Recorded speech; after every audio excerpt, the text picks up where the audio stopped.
Once rejected by the Food and Drug Administration, is now getting a second look. It's called Q-nexa. The FDA hasn't approved a diet drug for more than a decade, so why now? Joining us now this morning is Dr. Joseph Kuhn, a bariatric surgeon and weight loss specialist at Medical City Dallas Hospital.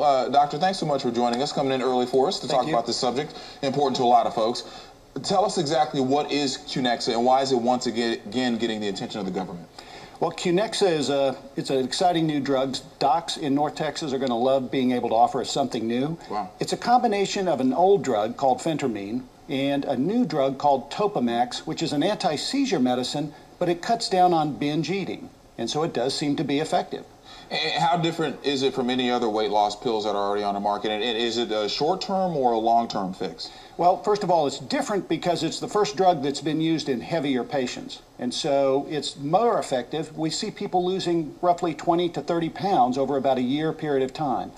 And that's about the duration, about 1 year. It's used only as a short-term hump to get people over the initial weight loss and to get them eating healthy. And there are some side effects. You and I were discussing before the interview began. There are some side effects, and that may have something to do with the way it's perceived this time around. Right. Last year, or when it was presented to the FDA before, there were concerns about cleft lips. Mm-hmm. And so now the current packaging looks like it's going to be addressed to patients who are not of childbearing age. So that's the key limitation now. Okay, so one big difference. Okay. And would you recommend this to your patients? You said doctors here in North Texas are going to be excited. Are you excited, and would you recommend it to your patients? We would use it in patients either who have only about 20, 30 pounds weight to lose, or after surgery, patients who need an additional weight loss. But it's going to be only in combination with really strong emphasis on eating behavior. Being able to look at a bowl of green beans and love that, look at a bowl of French fries and say, no, I don't think so. Don't like those so much. So eating behavior is key and always will be. And also exercise as well, as I know you would say. Who do prescription weight loss drugs usually work for? Or is it going to be, is there a weight range? Is there a body type?